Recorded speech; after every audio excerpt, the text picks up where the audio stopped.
किया। वाणी गरीब ऐसा सतगुरु से ये, यानी ऐसे सतगुरु की पूजा कीजिए। बेग उधारे हंस, जो हंस को यानी भगत को बहुत जल्दी सतलोक पहुंचा दे, उसका उद्धार कर दे।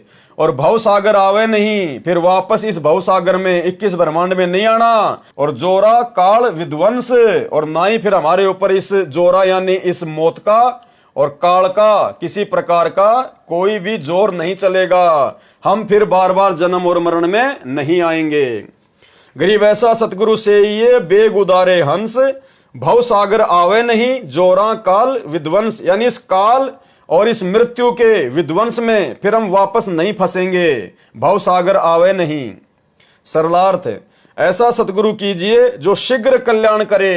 हंस रूपी भगत को संदेश दिया है, आगे कहा है कि फिर संसार सागर में पुनः जन्म नहीं लेता। सतगुरु जोरा अर्थात मौत और काल को समाप्त कर देता है, पूर्ण मोक्ष प्राप्त करवाता है। वाणी गरीब पट्टन नगरी घर करे। पट्टन नगरी यानी सतलोक कि अब भगत ने सतलोक में अपना निवास स्थान बना लेना चाहिए, अपना घर कर लेना चाहिए सतलोक में। गरीब पट्टन नगरी घर करे, गगन मंडल गैनार, अलल पंख ज्यों संचरे, सतगुरु अधम उधार। सरलार्थ सत्य साधना से उस पट्टन नगरी सतलोक में घर करें, निवास स्थान प्राप्त करता है जो गगन मंडल में अर्थात पर्वत जैसा ऊंचा महल है। उद्धार करने के लिए सतगुरु अलल पक्षी की तरह सत्यलोक से चलकर आता है। यानी सतगुरु कैसे आता है? अलल पक्षी की तरह सतगुरु अपने भक्तों को लेने के लिए यहां आता है। वाणी गरीब अलल पंख अनुराग है और सुन मंडल रहे थीर, दास गरीब उधारिया, सतगुरु मिले कबीर। सरलार्थ जिस प्रकार अलल पक्षी का बच्चा पृथ्वी पर होता है वह अपने परिवार तथा घर को नहीं भूलता जो ऊपर वायु में आकाश में होता है, दूसरी ओर उस बच्चे के माता पिता अलल पक्षी अपने बच्चे के लौटने की राह देखते रहते हैं और दिल में मिलने की मीठी मीठी हिलोद सी उठती रहती है और अंत में वह बच्चा अपने परिवार में ऊपर चला जाता है। इसी प्रकार परमात्मा आपको सदा चाहता है कि मेरे बच्चे मेरे पास सतलोक में आ जाएं, सदा सुखी हो जाएं।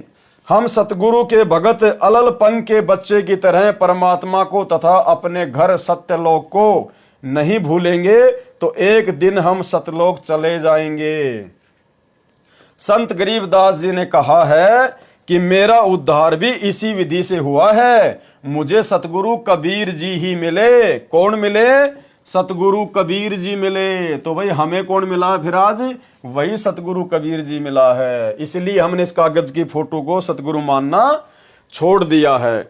तो भाई और बहनों आज के वीडियो में केवल इतना ही।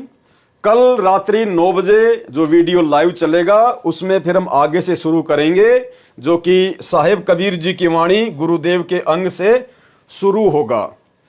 तो भाई और बहनों बहुत बड़ी दया है, बहुत बड़ी मेहर है परमात्मा की। और जब तक हमारे गुरुदेव भगवान हिसार जेल से नहीं आ जाते हैं तब तक वे यही चाहते हैं कि मेरे बच्चे इसी प्रकार से अपने विश्वास को दृढ़ करके भक्ति मार्ग पर लगे रहे। उसके लिए परमात्मा ही सारी योजना तय करता है। ये परमात्मा की योजना के तहत ही ये भक्ति बोध पुस्तक का सरलार्थ किया जा रहा है। सरलार्थ के ऊपर वीडियो बनाए जा रहे हैं ताकि हम भक्तों का जी लगा रहे, हमारा मन परमात्मा के चरणों में लगा रहे। गुरुदेव भगवान चाहते हैं जब तक मैं हिसार जेल से अपना मिशन पूरा करके अपनी लीला पूरी करके वापस नहीं आ जाता हूं तब तक आप मेरे हीरे मोतीलाल मेरे बच्चे इसी प्रकार से मेरे सत्संगों के ऊपर मेरी पुस्तकों के ऊपर ज्ञान चर्चा करके साध संगति के माध्यम से अपने विश्वास को दृढ़ बनाकर भक्ति मार्ग पर लगे रहना। काल तुम्हें डगमग करने का प्रयास करेगा क्योंकि आने वाले समय में भाई और बहनों परिस्थितियां बिगड़ेंगी और वो समय अब बहुत बेहद दिन ब दिन नजदीक आता जा रहा है क्योंकि 2028 का समय आप सबको पता है।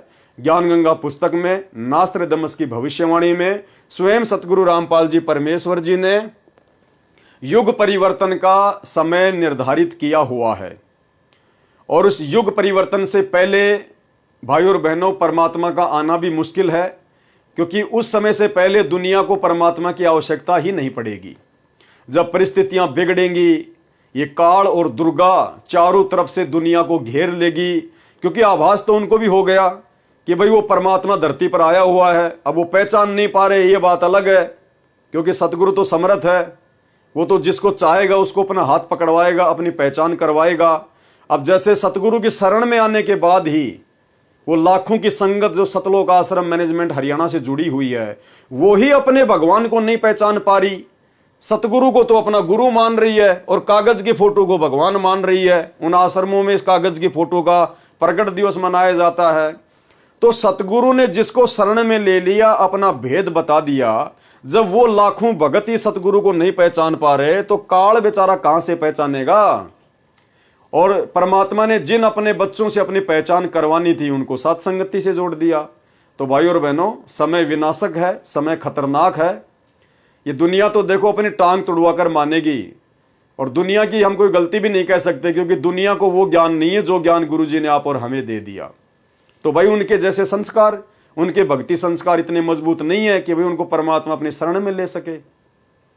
तो कहने का मतलब है, उस 8.5 अरब की जनसंख्या वाली दुनिया से और सतगुरु रामपाल जी परमेश्वर जी ने जिन लाखों को करोड़ों को अपनी शरण में ले लिया, उन भक्तों में से सबसे विशेष आत्माएं, सबसे अच्छी आत्माएं परमात्मा ने साध संगति से जोड़ रखी है।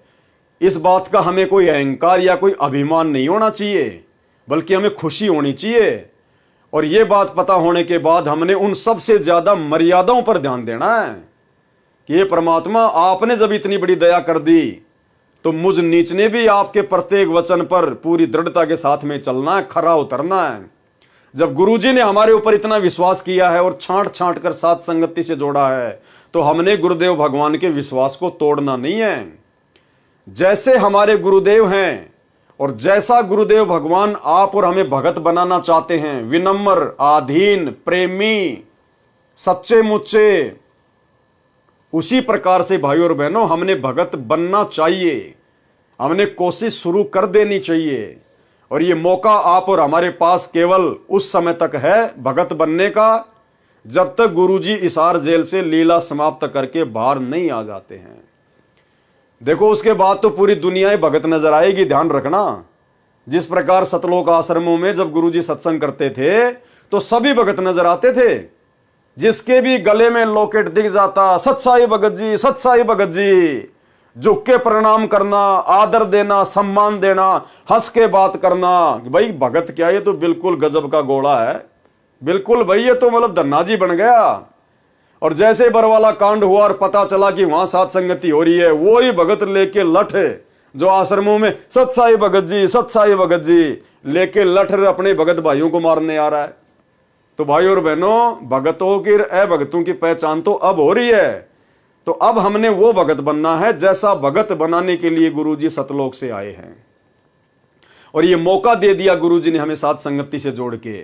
और अब भी यदि हम नहीं समझेंगे, और थोड़ा बहुत जीवन हमारा, किसी का 20 साल, किसी के 25 साल, किसी का 30 साल, इतना ही है, क्योंकि 60-70 साल की तो उम्र ही है इंसान की अब। और 30-40-50 साल के हम हो गए, और ज्यादा से ज्यादा 20-25 साल जी लेंगे, इससे ज्यादा जीवन नहीं है। चलो 100 वर्ष मान लो कि भाई मैं 100 साल जीऊंगा। पहली बात तो ज्यादा जीवन जीने की इच्छा रखने वाला महामूर्ख भगत है। ये ज्ञान लेने के बाद तो ये होना चाहिए कि परमात्मा आज ही आ जाओ और आज ही ले चलो, क्योंकि बाकी तो परमात्मा संभालेगा बच्चों को, जो पूरी दुनिया संभाल रहा है। और भगत के बच्चों को तो परमात्मा विशेष तौर पर संभालेगा, अपने हाथों में रखेगा, परमात्मा गारंटी देता है। तो उसके बाद हमारी तो परमात्मा की वाणी के अनुसार पूरी इच्छा हो जानी चाहिए कि जीवन तो थोड़ा ही भला, जय सत्य सुमरण होए, और लाख बरस का जीवना लेख धरे न कोई। तो भाई और बहनों, हमने तो इस कदर तैयार रहना है कि जैसे अगर आज गुरुजी आ जाएं अचानक कि चल बेटा सतलोक, तो भले पैर में चप्पल नहीं है, चप्पल भी पहनने की नहीं सोचनी, तन पे कपड़े हैं या नहीं हैं, पीछे बेटा बीमार है, बेटी बीमार है, या कोई काम बिगड़ रहा है, कोई मकान का काम चल रहा है, कुछ नहीं देखना, पीछे मुड़ के नहीं देखना। जब गुरुजी सामने खड़े विमान लेके और कह रहे हैं कि बेटा आ जा, तो नंगे पैर दौड़ के जहाज में बैठ जा। इस कदर हमने तैयार रहना है, तभी बात बनेगी भाई और बहनों। तो आज के यथार्थ भक्ति बोध के सरलार्थ में केवल इतना ही। कल रात्रि 9 बजे अगले वीडियो में गुरुदेव भगवान के आशीर्वाद से फिर हाजिर होंगे। और यदि आप नए जुड़े हैं इस वीडियो में, तो भाई और बहनों, जब तक आप पहले के 4-5 वीडियो नहीं देखोगे, जिनके लिंक ऊपर टाइटल में दिए हुए हैं, तब तक आपको ये बातें समझ में नहीं आएंगी। तो कल फिर मिलेंगे परमात्मा के आशीर्वाद से। गुरुदेव भगवान से आशीर्वाद लेते हैं, इजाजत लेते हैं। बंदी छोड़ सतगुरु रामपाल जी परमेश्वर जी की जय हो।